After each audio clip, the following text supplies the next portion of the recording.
In this short video, I want to talk to you about why this strategy is called the Spotlight Power Trader.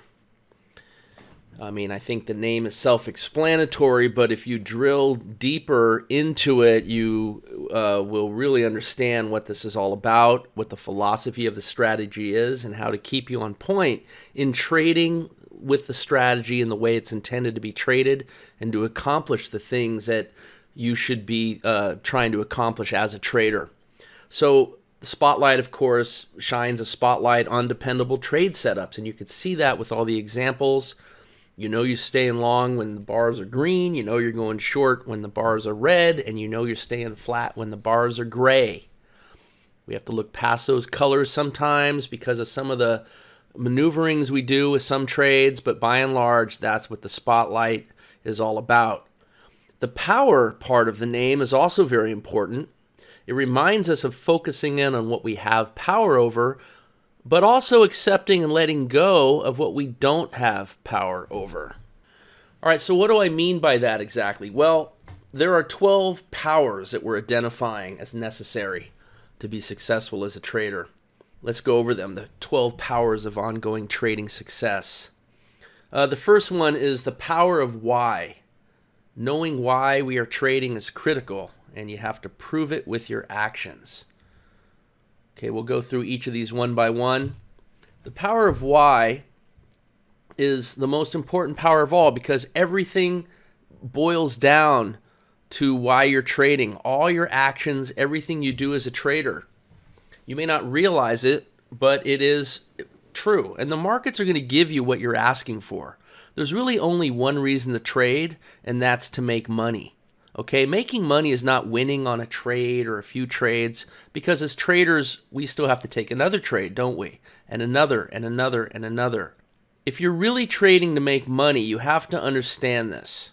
Why you're trading should be only to make money. And if that's really your reason for trading, then you have to ask the next logical question, which is how? How do you do that? And the answer is in your trade plan. By putting the odds in your side, by having an edge in the market, a statistical advantage. It's not by any one trade. If you understand this, then it helps you then do everything else necessary to succeed at trading. A lot of times we think we're trading to make money, but we're really trading for some other reason that we don't understand. Like we know we're not supposed to take this next trade, and yet we do anyway. Or we know we're not supposed to move our stop, but we do anyway because we don't want to lose. We're afraid of losing. Maybe we're afraid of being stupid. We're afraid of not being smart enough. None of those add up to trading for the right reason. Because if you're trading to make money, then none of that matters. You have to learn how to operate from a higher point of view, which leads to the next powers, the power of the trade plan. Trade plans should be well tested and proven. If you execute a well-tested trade plan that you have been able to prove, then you will be able to grow your equity. And the trade plan is going to keep you running your trading as if it were a business and not a hobby. If you take random trades outside of this context, then why? Ask yourself why. Because it usually is because you're trading for some other reason than to make money. The only way you're going to make money trading is through the ongoing statistical advantage that your trade plan gives you. It's a combination of wins and losses. That leads to the next power, the power of a strong trader foundation. This is the most important thing if you hope to succeed. You have to have a strong foundation. Just like if you were to build a house, you're not going to build it on flimsy ground. And in order to build a strong foundation, you have to do certain things. Ultimately, you have to believe in what you're doing. If you don't believe in what you're doing, as soon as there's a few losing trades, you're going to be lost, you're going to be confused, you're not going to understand what's happening, but you are going to understand that it hurts, that it's painful, and that you're going to run away. Basically, without belief, you're dead. You're dead in the water. You may as well get into a different business. But you can't just talk yourself into believing. You have to do certain things so that you take ownership of your belief, not just intellectually. We're all smart enough to see that the trade plans win, but that doesn't mean that we're smart enough to handle it emotionally when some losing trades happen. Okay, so it starts by what I call digging some ditches, the ditch digging of trading. And in short, that means back testing. Because when you back test, you're going to think through each trade one at a time. And it's going to force you to deal with losing trades. It's going to force you to stay resolute and stay with the program, or fly away, run away, and quit. When you stay with it and you witness that your equity grows and grows and grows despite losing trades, that's when you start believing in what you're doing. You have to see the good, the bad, the ugly, the great, rinse, repeat over and over again, and watch that equity curve continue to grow despite the ugliest sessions. There will be a worse session of the year. There will be a worse session of the month. There are going to be losing trades. What you learn from building this foundation is that you cannot divorce losing trades from winning trades, and you shouldn't need to. The losing trades get you to the winning trades.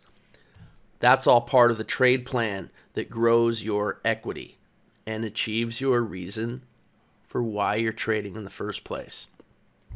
Nothing is more important than the trader foundation, believing in what you're doing.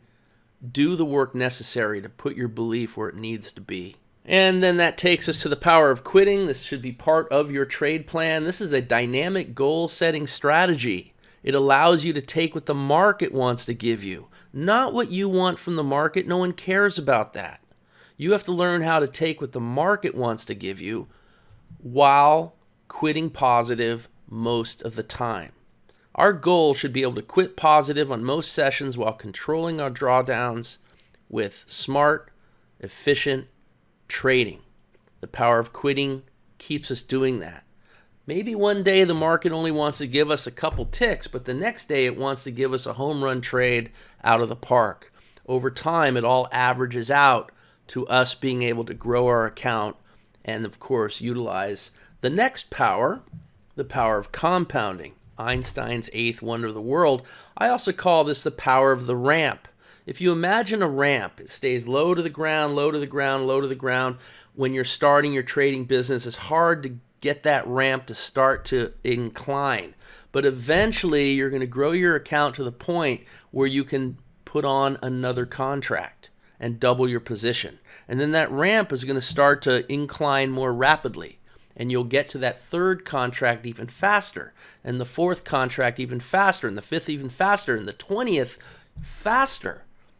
So just imagine 80% of your profits is going to be made in the last 20% of that ramp growing. If you were to think, say, 1 to 2 years down the road, the tail end of that time period is where most of your growth is going to happen, because you're going to hit that exponential curve. That's the power of compounding. You don't have to work harder. Work smarter, not harder. When you are ready to give yourself a raise based on your equity growing to a certain point, move your finger over from the 1 to the 2 and add another contract, or from the 2 to the 3, etc., etc. The power of compounding. Okay, the power of the numbers. I mean, let's face it, it's all about the odds. There's no way to win 100% of the time. Get over it. It doesn't exist. If it did, it would be illegal. No government's going to let you print money without taking on risk, and risk implies some losses. So we have to be like the casino and put the house odds on our side. We have to relinquish the idea that we're going to find the Holy Grail, right? There's no pot of gold at the end of the rainbow, so stop looking for it. Doesn't matter how good your trade plan is, wins and losses will come at a random distribution. No one else is going to tell you this. You have to really think about this too. Wins and losses will come at a random distribution. So how do we harness that? How do we put that to our advantage? Well, we have to be the casino, right? So that says small risk. You have to put on small risk as a ratio to your capital. We typically say around 2%. It could be a little more, it could be a little less. It depends on your own risk aversion. and the effectiveness of your trade plan, which you prove with your back testing. But in the end, it's a numbers game. You have to take the next trade of your trade plan in order for the odds to swing around and work in your favor.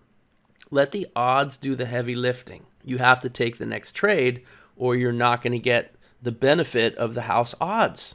And then you're not going to achieve your reason for trading. Okay, the power of structure. We see this on the chart. When you look at one of our trades from the Spotlight Power Trader, you see the nice trade printed right on the chart with the exact entry, the exact target, the exact stop, the nice colors that keep you long or keep you short. This is structure, and this does so much for our psyche. It gives us a huge advantage over most of the traders out there. It's a wonderful tool, but also each trade unto itself is its own contained trade plan. It's like a micro plan inside of your greater trade plan. Your greater trade plan could be your start time, your power of quitting formula, when you stop trading, when you add another contract, when you add another market, how you progress your business over time. That's your overall trade plan. But each trade itself is also a plan. You know when you're getting in, you know when you're getting out, you know how to manage your trade along the way until it's finished. That's structure, and it's visual right on the chart. It helps you with your execution, with your testing, by putting the odds in your favor.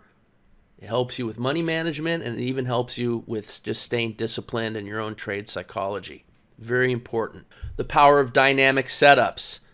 As you probably know by now, our setups tend to always be dynamic because we uncovered this power a long time ago and we use it today. Your strategy needs to be able to adjust to market conditions. If you just put on a trade that's always try to get 10 ticks every time, you're not taking advantage of the ever-changing market condition. And there will be a time when you'll hit a bunch of them, and then there will be a time when you leave a lot of money on the table, and another time when you just don't hit them.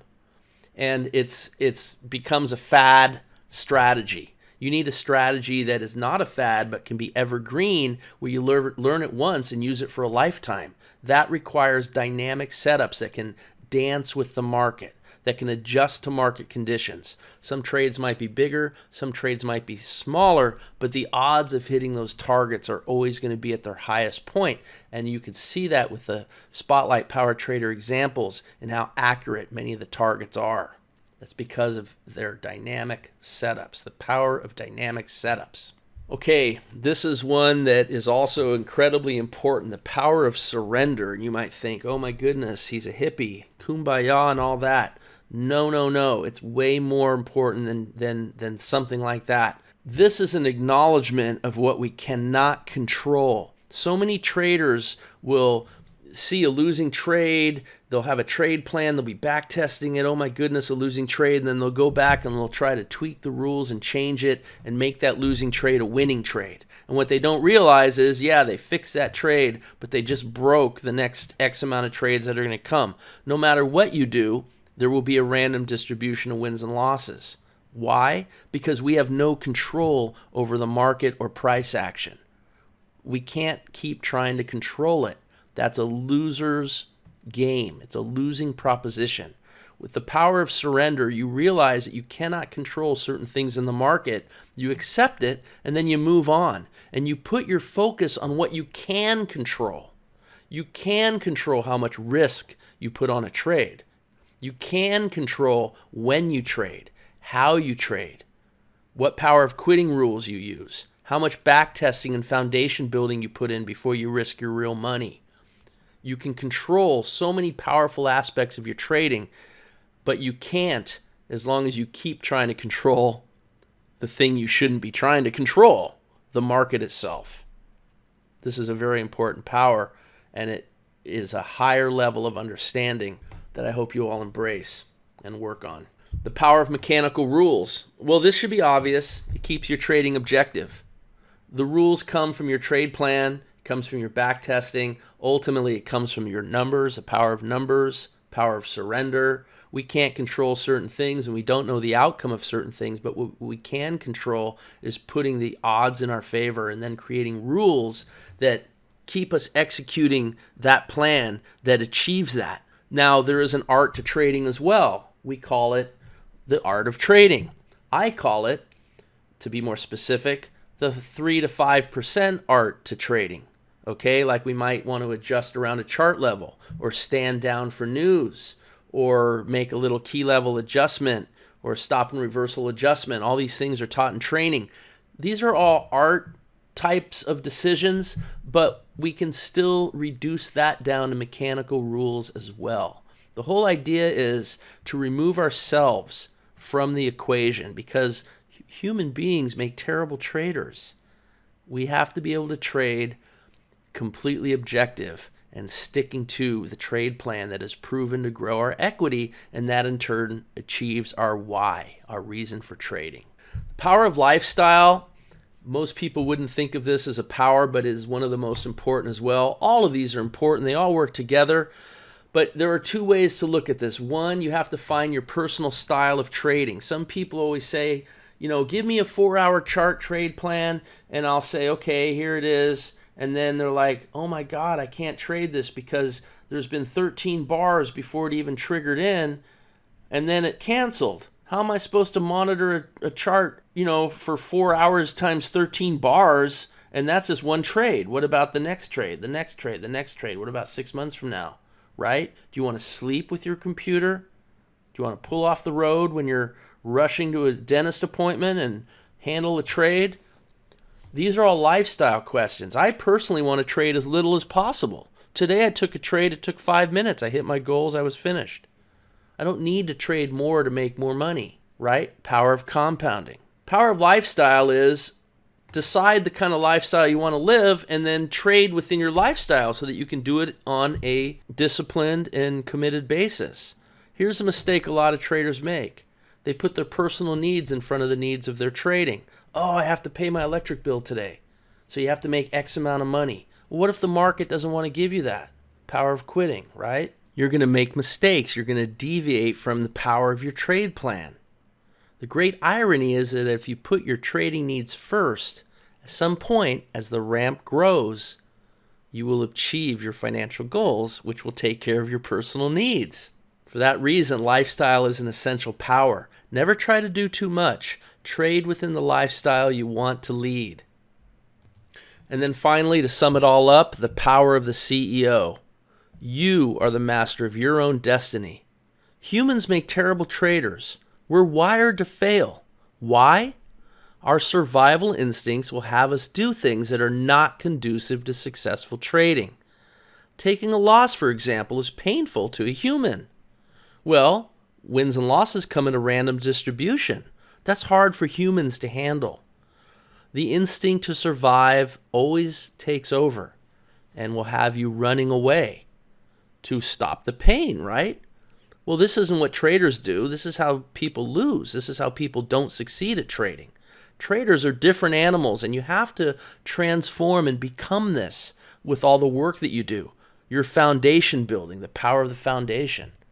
Traders understand that the money is made from the results of the trade plan and not any given trade or trades. It's the long-term statistical edge, the power of the trade plan, the power of numbers.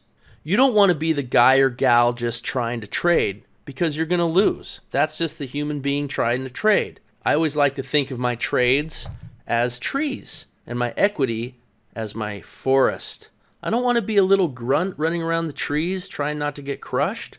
I need to be an eagle flying over my forest looking down, and I'll see 2/3 of my forest growing because I'm sacrificing 1/3 of my trees. As 1/3 of the trees fall, my forest can grow 2/3 larger. My equity grows. That's making money as a trader. Don't be the guy or gal trying to trade. Be the CEO of your trading business. This is going to help you make decisions from the proper point of view, and then will help you detach yourself emotionally from the outcome of any trade. Every trade is just another transaction in your ongoing business. And this is how you achieve your objective, your why, your reason for trading.